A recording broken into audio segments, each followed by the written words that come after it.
súper importante definir la necesidad del negocio inicial. Definir un roadmap estratégico de negocio.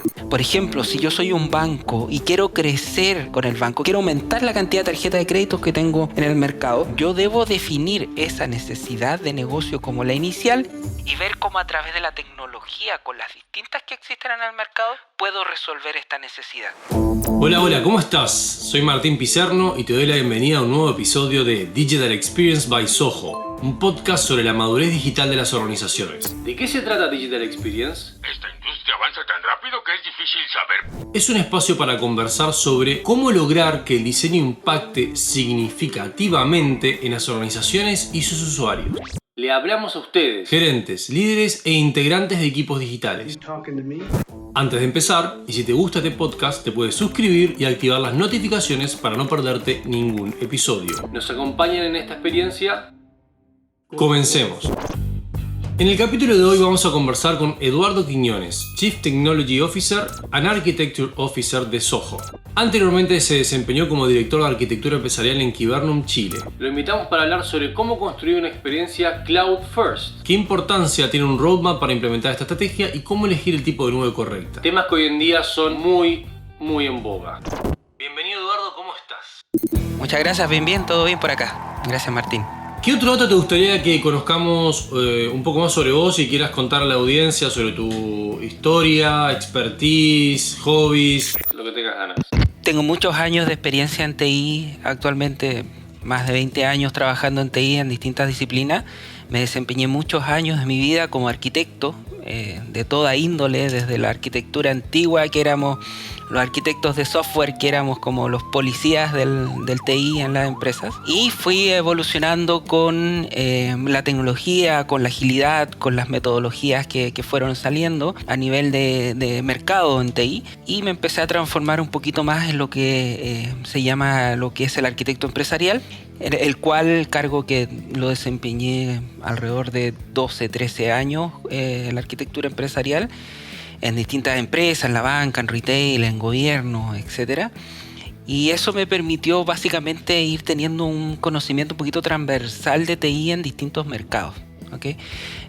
Adicional a eso, me gusta mucho estudiar. Bueno, la verdad un poco bastante.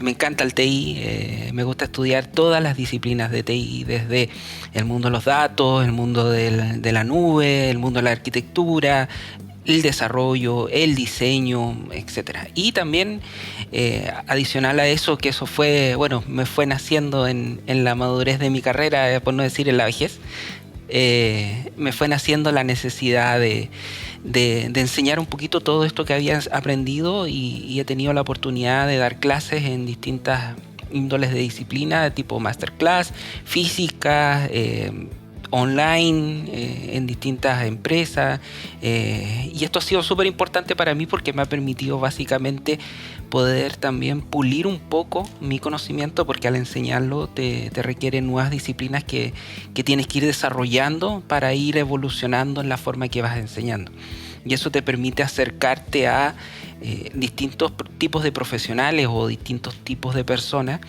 que no tienen los conocimientos en lo que tú estás comentando, y tienes que ser capaz de explicar el concepto, ya sea a una índole básica de foundation, de explicación fundamental desde la terminología, como a un nivel de expertise senior.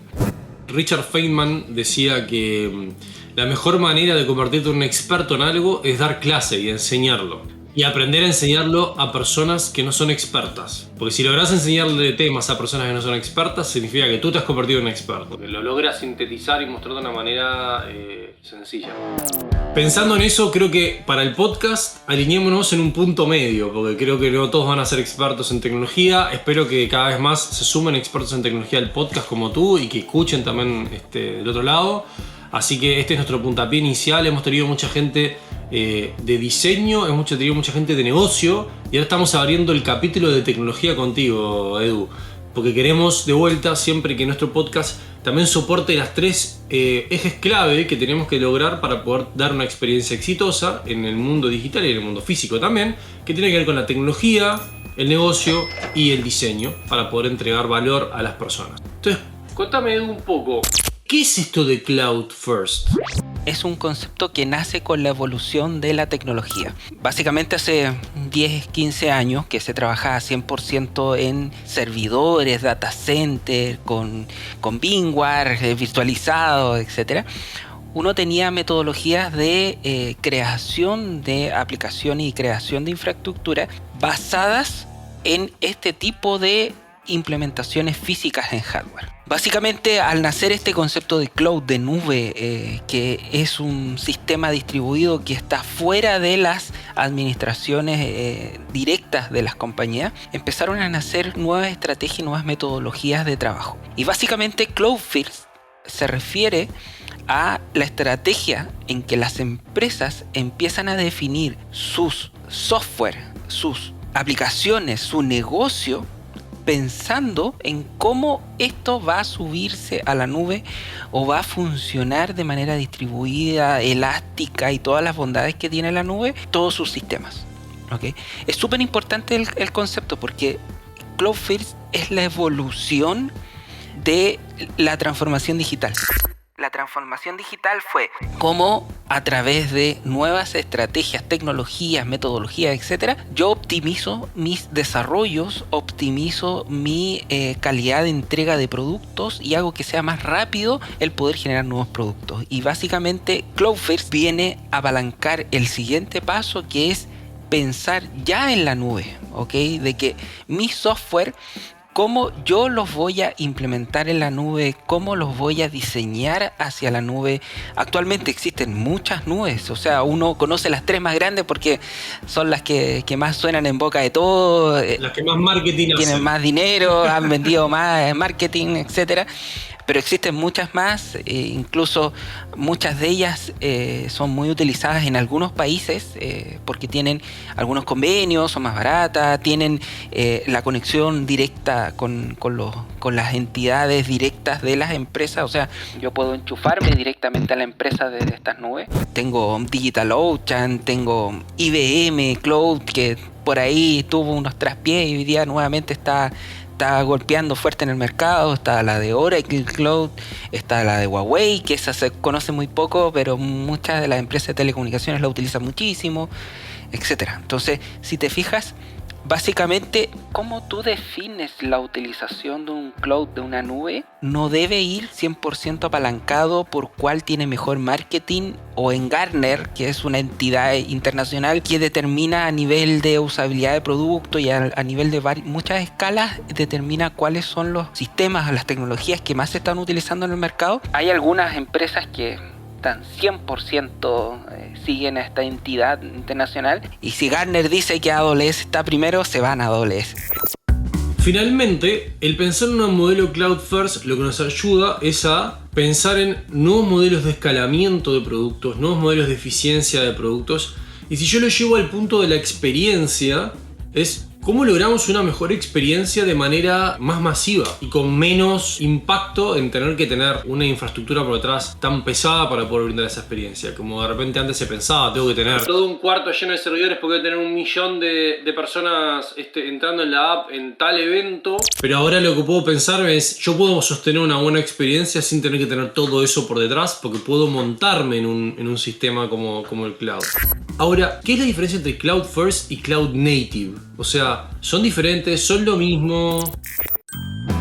En la evolución de la tecnología y en la evolución del mercado, como te comentaba, transformación digital fue la primera mirada de cómo básicamente la tecnología tenía que ir desacoplándose de los famosos arquitecturas monolíticas que se llamaban, que eran software completos empaquetizados en un puro producto, que si tú movías una pieza echabas a perder el software completo. Si necesitabas cambiar algo, necesitabas volver a paquetizar el software y volver a subirlo. Básicamente, el siguiente paso en esta evolución es Cloud First, es pensar primero en la nube y en la estrategia de cómo montar mis aplicaciones en la nube. Y mi segundo paso, ¿qué quiere decir eso? Que Cloud Native es parte de la evolución de Cloud First.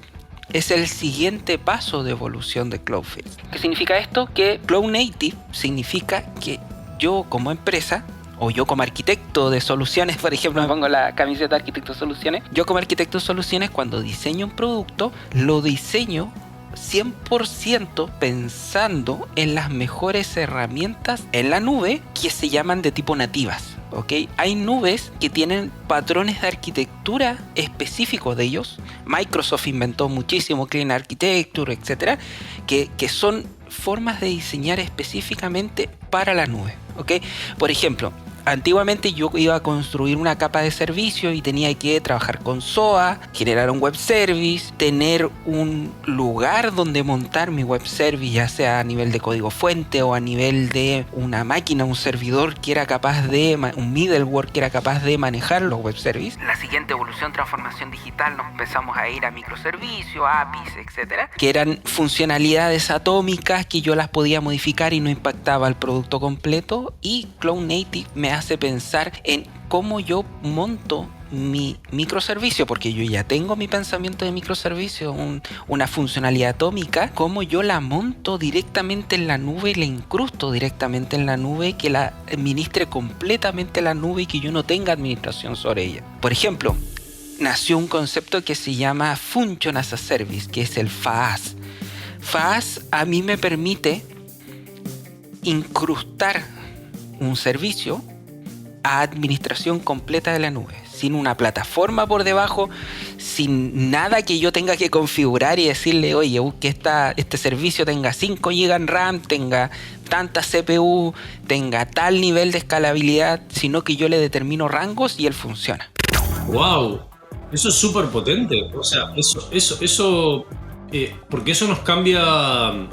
Estoy pensando ahora del lado de vista de diseño, ¿no? Como me pongo en la parada de diseño. Y lo que digo es, ok, pero si nosotros tenemos este tipo de conocimiento y este tipo, sabemos que va a empezar a funcionar así, de repente también tenemos que empezar a pensar nuestros diseños de otra manera. Porque nosotros pensamos nuestra arquitectura de información, nosotros pensamos nuestros flujos, a veces de una manera muy conectada entre todo, pero lo que tenemos que empezar a pensar capaz que es de esta manera más atómica, pero desde las funcionalidades, ¿no? Cómo construir funcionalidades que se conecten con otras porque son completamente autocontenidas. Y al hacer cosas autocontenidas vos tenés como microaplicaciones. En realidad no estás pensando en flujos de procesos de funcionalidad dentro de una totalidad, sino en microaplicaciones que se conectan. Me hace acordar mucho a cómo están pensadas las super apps en Asia. Que tenemos en realidad una plataforma gigante, pero que cada uno de nosotros como proveedores de servicio podríamos montar una microaplicación dentro de ella. Y en realidad no es nuestra aplicación per se, sino que es una microaplicación de unas funcionalidades dentro de esa plataforma. Entonces eso empieza a hacer como que nosotros nos podemos empezar a imaginar cosas nuevas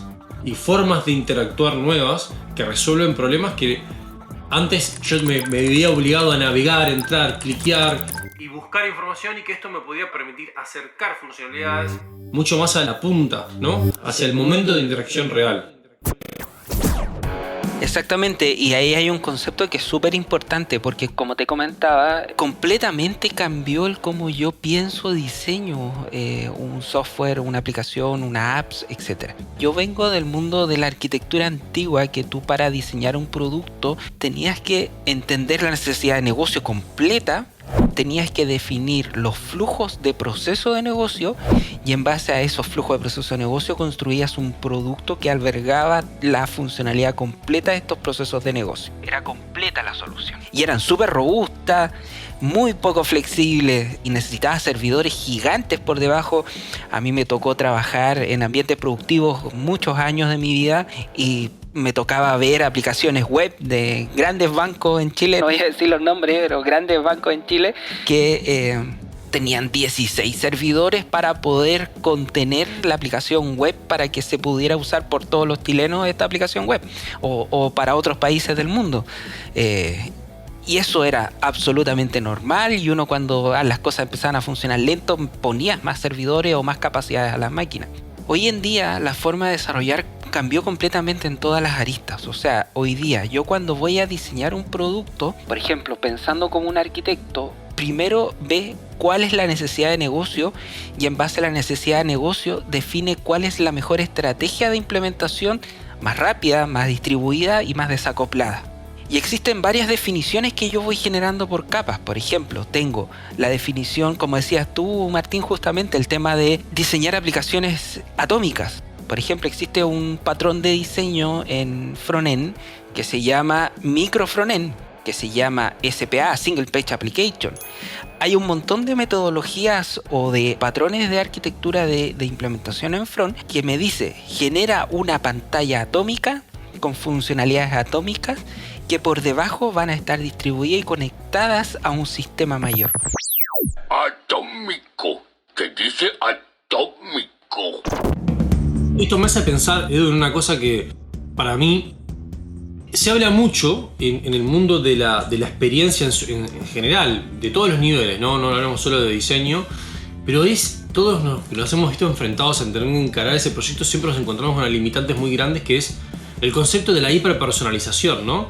Porque claro, lo difícil de la hiperpersonalización es que finalmente atrás de una experiencia igual hay un proceso de negocio, y vos el proceso de negocio no lo podés tocar. Exacto. Entonces me empiezo a imaginar con este concepto de Cloud First y Cloud Native, la posibilidad de empezar a ajustar procesos de negocio en base a diferentes necesidades con diferentes clientes y que vas vos pudiendo adaptar mucho más rápido sin tener que hoy, probablemente cuando yo quiero hacer una modificación a una regla de negocio en productivo, me tengo que ir para atrás, revisar con, probablemente es un caso de borde, tengo que revisarlo con negocio, generar una cosa manual, o tengo que entrar al sistema, modificarlo, volver a tirarlo a producción. En cambio, con esto podríamos estar pensando en modificaciones dentro de un rango que se tiene que definir, pero modificaciones que permitan esa adaptación. Oh, perdonen que tengo el cachorro ladrando.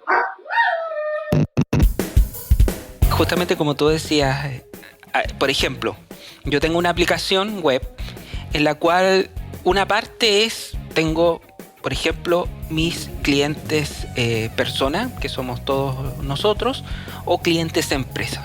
Y una de las funcionalidades que tengo que modificar o cambiar es cliente empresa. De partida no es un solo software, ¿okay? Entonces cliente empresa funciona de manera agnóstica a cómo funciona cliente empresa. Entonces solamente tengo que ir a modificar cliente empresa. Voy a modificar cliente empresa, veo el software desarrollado y me doy cuenta que lo que yo debo modificar, porque quiero, por ejemplo, cambiar el estilo de las gráficas que aparecen en cliente empresa. Ya no quiero que sea del mismo color de persona, sino que quiero que sea naranjo, por ejemplo.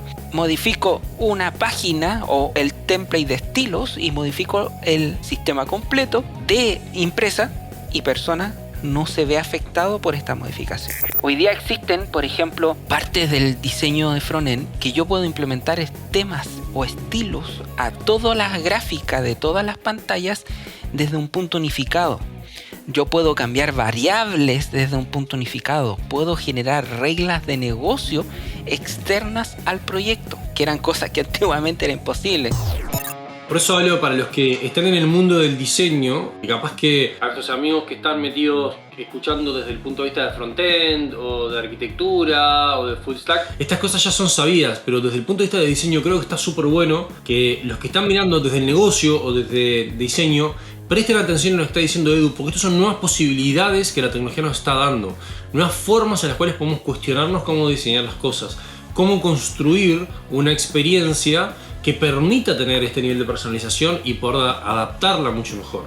Entonces, de vuelta, como el concepto de dejar de pensar, me gustó ese del Function as a Service, en pantallas, sino en funcionalidades y microaplicaciones que resuelvan problemas, que son autocontenidas, pero que están conectadas en un viaje de experiencia a través de esas microaplicaciones a lograr un resultado final. Entonces no pensamos de vuelta el diseño de un concepto monolítico de todo un sitio, sino un conjunto de aplicaciones que tienen un despliegue común. Me estoy imaginando como que fuera... es como un enjambre de abeja. Vos sabés que iba a decirte la diferencia, iba muy cerca, pero iba a decir, me imaginaba como la diferencia entre llevar algo en un camión así con una tolva, con gigante, todo, vamos a trasladar todo esto, o de repente como está haciendo Amazon, te vamos a llevar las cosas con dron, ¿no? Y te la puedo llevar al piso exacto con el que estás vos versus el otro que tiene que llegar en un camión. Te tienen que subir, acá te lo puedo dejar en tu ventana, ¿me explico? Entonces el dron te lo puede llevar hasta tu ventana, versus el camión que no va a poder hacer eso, va a tener que tener una cadena de distribución para poder llegar hasta donde estás tú. Mirado desde un punto de vista de negocio, esto cambia la estrategia de negocio. Porque antiguamente yo cuando generaba un negocio pensaba en cómo resolver una necesidad del mercado.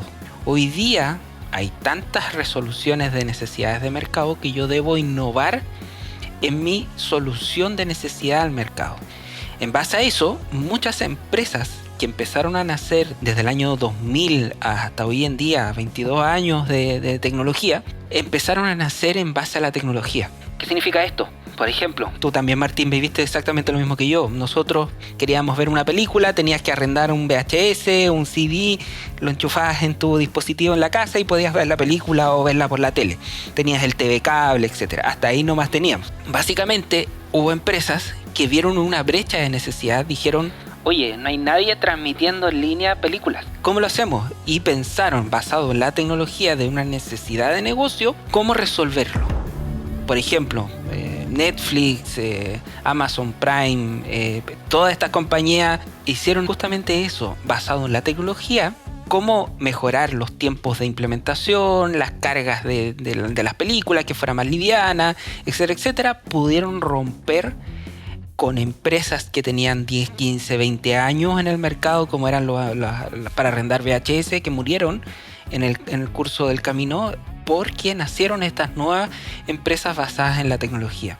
Y justamente eso pasa exactamente lo mismo hoy día. Las empresas que no avanzan con este modelo tecnológico que hoy día se está implementando, no importa el que sea, te estoy hablando de bancas, gobiernos, no sé, todas las entidades que no avancen con la tecnología empiezan a morir por la competencia. Me hiciste acordar con esto a una conversación que tuve hace tiempo también con innovación de negocios, donde la pregunta que hacían era por qué las últimas innovaciones, sobre todo de medios de pago, han surgido en Asia y en África. Uno diría, pero ¿por qué no nacen en Europa? ¿Por qué no nacen en Estados Unidos? No, pero las últimas han sido en Asia y en África. ¿Por qué? Y era porque en Asia y en África no estaba la infraestructura financiera montada que permitía pensar en posibilidades que en otros lugares son impensables, porque en realidad es botar toda la arquitectura que existe, la infraestructura que existe. En África, M-Pesa hizo el pago P2P y con eso después se convirtió a través de teléfono y SMS, que eso era impensable en Latinoamérica, porque decía, pero te estás salteando y estás eliminando todas las tarjetas de crédito, estás eliminando toda la infraestructura que gastamos en eso. Entonces no lo voy a hacer porque en realidad son modelos de negocios enteros montados sobre eso. Es muy costoso y me voy a canibalizar a mí mismo. O lo mismo que por qué en Asia tienen redes del internet más rápido del mundo y no lo tiene Alemania, que podríamos decir que es una de las potencias tecnológicas en muchas otras cosas. Y porque la red tecnológica de telecomunicaciones de Alemania no quiso hacerle la inversión de actualización porque tenía que votar muchas cosas y en el otro lugar no la tenían, la montaron de cero pensando en estas cosas. Entonces está súper interesante esto a nivel de negocio, porque también lo que nos plantea es que al invertir en una arquitectura cloud first nos va a permitir innovar y mover las cosas más rápido, nos va a permitir avanzar más rápido y hacer disminuir el costo de nuestra modificación, de nuestra implementación, de nuestra innovación, de nuestra adaptación al entorno. Por eso me parece súper importante lo que dijiste, esto de que al final es parte de una transformación digital, que lo que terminamos buscando en esta transformación digital no es solamente eficiencia, sino cambios en modelo de negocios que nos permitan iterar y cambiar más rápido con el mercado y poder adaptarnos a las necesidades del mercado. Hoy día los cyber, los Black Friday y todas estas grandes propagandas, marketing de las empresas que han empezado a salir, básicamente están basadas en que las capacidades de crecimiento de la infraestructura no es la de antes. Antiguamente yo quería hacer una campaña y tenía que agarrar los servidores, incrustarles más RAM, más CPU, aumentar las capacidades, era mucho el costo asociado y al final las empresas no valía la pena este tipo de campañas, porque al final salían para atrás porque les botaban las plataformas. Ya las plataformas están pudiendo responder a la necesidad que tienen los clientes, básicamente, de respuesta, de velocidad, de que no se te caiga el pago cuando estás haciendo el pago, etc. Y todo esto está apalancado que por debajo todas las plataformas están en cloud, porque tienen elasticidad. Elasticidad es un concepto que nació en la nube, que significa que el crecimiento del tamaño de la máquina no se hace de forma física. Yo agarro una RAM y se la incrusto al servidor para que funcione más rápido, sino que le determino parámetros al servidor para que crezca dentro de ciertos rangos y si se ve colapsado, que se clone a sí mismo para seguir creciendo. Hay un concepto que es súper importante y que lo escuché muchas veces de grandes arquitectos de grandes empresas que me decían: las nubes son elásticas e infinitas. No. Una nube no es elástica e infinita. Ojalá lo fueran, pero no lo son porque tienen tamaños determinados de crecimiento. Y es súper importante eso porque el que determina las tasas de crecimiento es el que administra la plataforma de la nube de la empresa. Y es súper importante que ese personaje que hace la definición de la tasa de crecimiento tenga un conocimiento del negocio. Porque si yo a la plataforma digo va a venir un Cyber, un Black Friday, y lo escalo 200%, por ejemplo la empresa va a ganar $20 millones y en el puro crecimiento del 200% de la plataforma le voy a gastar el 40% de la ganancia, entonces no va a estar muy contento, porque no es gratis la nube.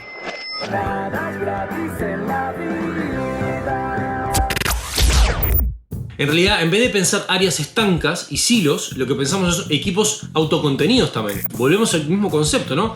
Al pensar en Cloud First, empezamos a pensar todo esto de la compartimentalización desde el punto de vista de equipos autocontenidos que tengan la capacidad de autogestionarse, del sentido de que el equipo de TI, el equipo de diseño, el equipo de negocio, el equipo de marketing, todos trabajan juntos, no pasan a ser áreas, sino que son un gran equipo, obviamente con especialidades y responsabilidades diferentes, pero que están todos atacando un mismo problema. En vez de lo que es hoy en día, que muchas veces las diferentes áreas nos volvemos cuellos de botella, porque tenemos que atender a todos y en realidad tenemos una capacidad limitada, entonces siempre hay algo que se retrasa. Entonces, finalmente el enfoque Cloud First implica más que decisiones tecnológicas, implica decisiones que para una buena implementación son de empresa, de organización. En tu experiencia, ¿cuáles son esas cosas clave que tenemos que pensar para que realmente un enfoque Cloud First sea exitoso? Para mí es súper importante, primero que nada, entender el centro del negocio. Esto lo dice la arquitectura empresarial. La arquitectura empresarial dice justamente eso. Debes poner en el centro tu negocio y la definición de las resoluciones de las necesidades en el contorno del centro de tu negocio. Significa esto que si mi negocio es retail y quiero tener un retail de tipo online, como hoy día hay muchos en el mercado que vendo todo por internet, mis necesidades de negocio son 100% TI y operativas a nivel de gestión de bodega, etcétera, etcétera, cómo voy a mover los productos para que le lleguen a la casa a los clientes, y cómo a nivel del TI voy a manejar toda la plataforma de ventas, compras, pagos, etcétera, etcétera. Entonces, súper importante definir la necesidad del negocio inicial, definir un roadmap estratégico de negocio. Por ejemplo, si yo soy un banco y quiero crecer en mi capacidad de tener distintas personas que tengan tarjeta de crédito con el banco, quiero aumentar la cantidad de tarjetas de créditos que tengo en el mercado, yo debo definir esa necesidad de negocio como la inicial y ver cómo a través de la tecnología, con las distintas que existen en el mercado, puedo resolver esta necesidad. Por ejemplo, han nacido empresas tecnológicas, 100% tecnológicas, basadas en el mundo de la finanza, en tarjeta de crédito, etcétera, que son totalmente digitales. Que no existe, yo no voy a un banco X a buscar mi tarjeta, sino que me llega a la casa. No tengo una sucursal donde yo pueda decir, oye, no sé, tengo un problema con la tarjeta, todo por teléfono, por chat, etcétera. Son las famosas tarjetas virtuales que se les llama, que por debajo tú cargas la tarjeta, son prepagadas y no necesitas tener, no te analizan los riesgos crediticios, etcétera, etcétera. Y los bancos empezaron a darse cuenta que estaban perdiendo mercado por estas tarjetas y empezaron a hacer lo mismo, pero segundo a bordo en la carrera de la velocidad de estas empresas de transformación digital de la banca.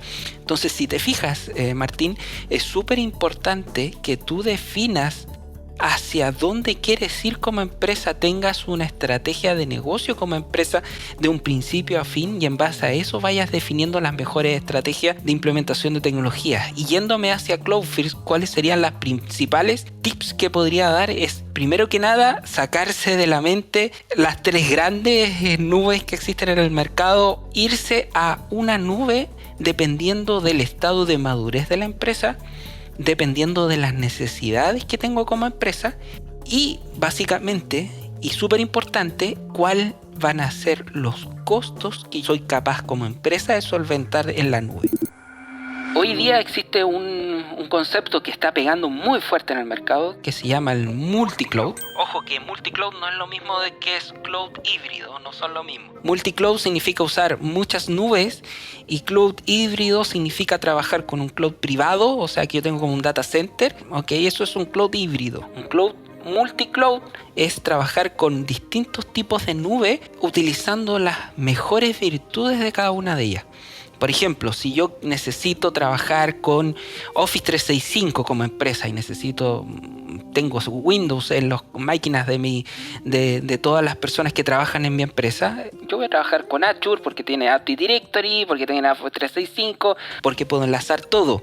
Por ejemplo, necesito usar, analítica de Big Data y me puedo ir a Google, me puedo ir a AWS, me puedo ir a Azure y puedo usar incluso algunas aristas de algunas funcionalidades de cada una de ellas, optimizando los costos, etc. Entonces, es súper importante que uno como empresa diga: me quiero ir para mejorar las velocidades de mi plataforma a la nube, me quiero ir a la nube porque quiero ya no tener gente que administre mi infraestructura y que esté monitoreando mi infraestructura y quiero que lo haga sola, etcétera, etcétera. Pero para llegar a eso, tienes que seguir pasos de evolución como empresa, no solamente como tecnología, como empresa, como organización, como roles y perfiles dentro de la empresa para poder llegar a eso. Entonces yo puedo pensar una cloud para algo y me imagino que todo eso luego, obviamente que habrá que conectarlo, habrá que hacer que funcione integrado, que los datos viajen de un lado a otro, que tengan la conexión de servicios adecuada. Pero en realidad puedo tener clouds diferentes para diferentes cosas, lo cual también me da más flexibilidad y me permite a mí de repente poder plantear algo que sea también más redundante, que siempre es algo que nosotros en la experiencia queremos buscar, ¿no? Porque si no, a veces se cae algo y se cae toda la experiencia. Entonces podemos diseñar de manera más redundante para que las cosas no se caigan, no se rompan y que además obtengamos la mejor ventaja posible de cada una de las herramientas que tenemos. Exacto, y ahí empiezan a nacer más conceptos de, por ejemplo, como dices tú, ya no ser monolítico con una nube. Voy a trabajar con varias nubes con las mejores capacidades de cada nube. Por ejemplo, en AWS su mayor capacidad son los Function as a Service. En Azure sus mayores capacidades pueden ser de cómputo de datos, etc. Entonces voy usando cada una de las funcionalidades de las distintas nubes. Pero ahí me nace una nueva necesidad.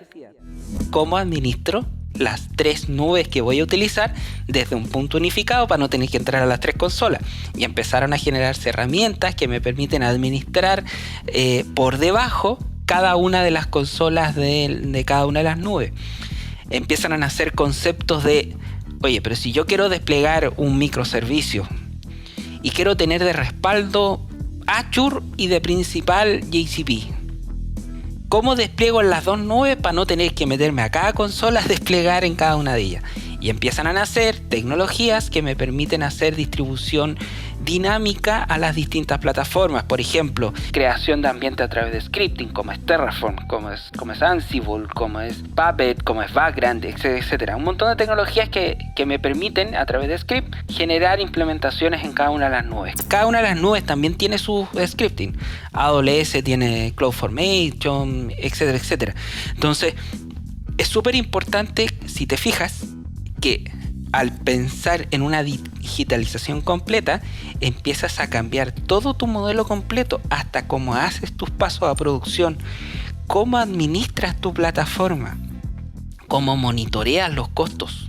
Cada plataforma tiene costos y tienes que monitorearlas desde un punto unificado, porque he visto grandes problemas por estar en la nube de empresas pequeñas que se suben a la nube, determinan tamaño estático, empieza a pasar 1 o 2 años y se dan cuenta que la nube le está cobrando el triple de la plataforma, porque no se dieron cuenta que cuando definieron los crecimientos no limitaron el tamaño de la red, y la red sale más cara que la máquina virtual que está arriba en las nubes.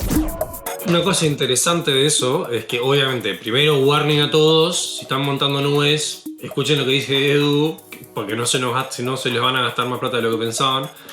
Pero lo otro es que también empezamos y lo pienso a pensar como más desde un punto de vista financiero, comunidad de costos. Empezamos a poder de repente a empezar a estructurar presupuestos mucho más ajustados por aplicaciones o microaplicaciones que respondan a nichos específicos de mercado y que podamos dar nosotros nuestra rentabilidad por nicho de mercado de una manera mucho más clara.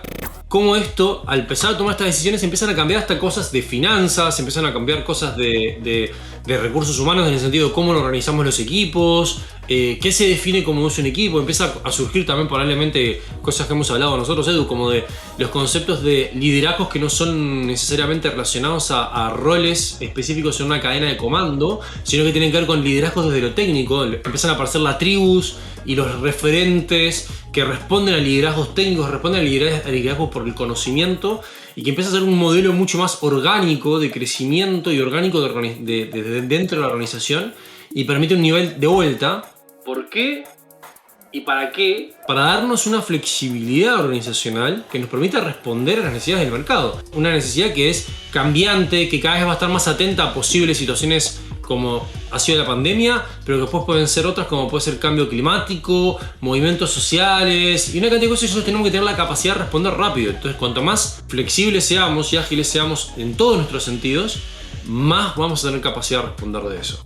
Entonces, yo creo que esto se une a toda una conversación mucho más potente, que es cómo convertimos a las organizaciones en más flexibles, eficientes y dinámicas. Y esto es parte de eso.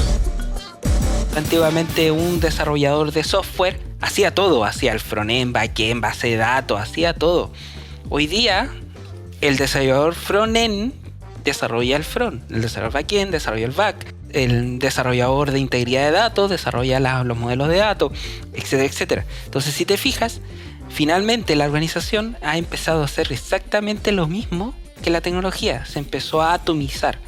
¿Okay? Entonces, de esa manera, como dices tú, justamente a través de estas metodologías como la de Spotify, es que se ha definido que estas microcélulas o microcomponentes con distintos roles y perfiles dentro de él funcionan al unísono con muchas más, y que entre todas generen un producto unificado, que al final es lo mismo que tú estás desarrollando. Él desarrolla una funcionalidad, él desarrolla otra, él desarrolla una pantalla, él desarrolla un microservicio, lo monto todo y tengo mi página de internet. La organización evoluciona también con todos estos cambios. Antiguamente yo tenía el gerente de tecnología, que era el amo y señor de todo, desde el hardware, software, todo.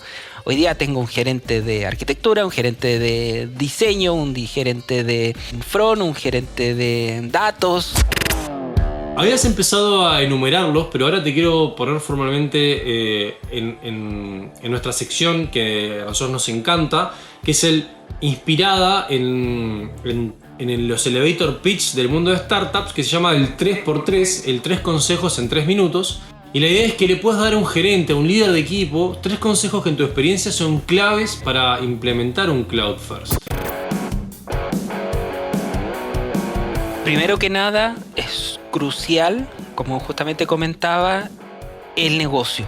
Definir cuál es mi estrategia de negocio y hacia dónde quiero ir como empresa según esta estrategia de negocio. Es súper importante que se entienda cuál es el presupuesto que yo tengo disponible para poder implementar nuevos hardware, nuevos software, ya sea en la nube o sea on-premise, pero es súper importante que si yo defino que va a ser de tipo Cloud First, me voy a ir a la nube, debo saber cuál es mi presupuesto inicial y cuál va a ser mi presupuesto en 2-3 años de tasa de crecimiento como proyecto y como empresa.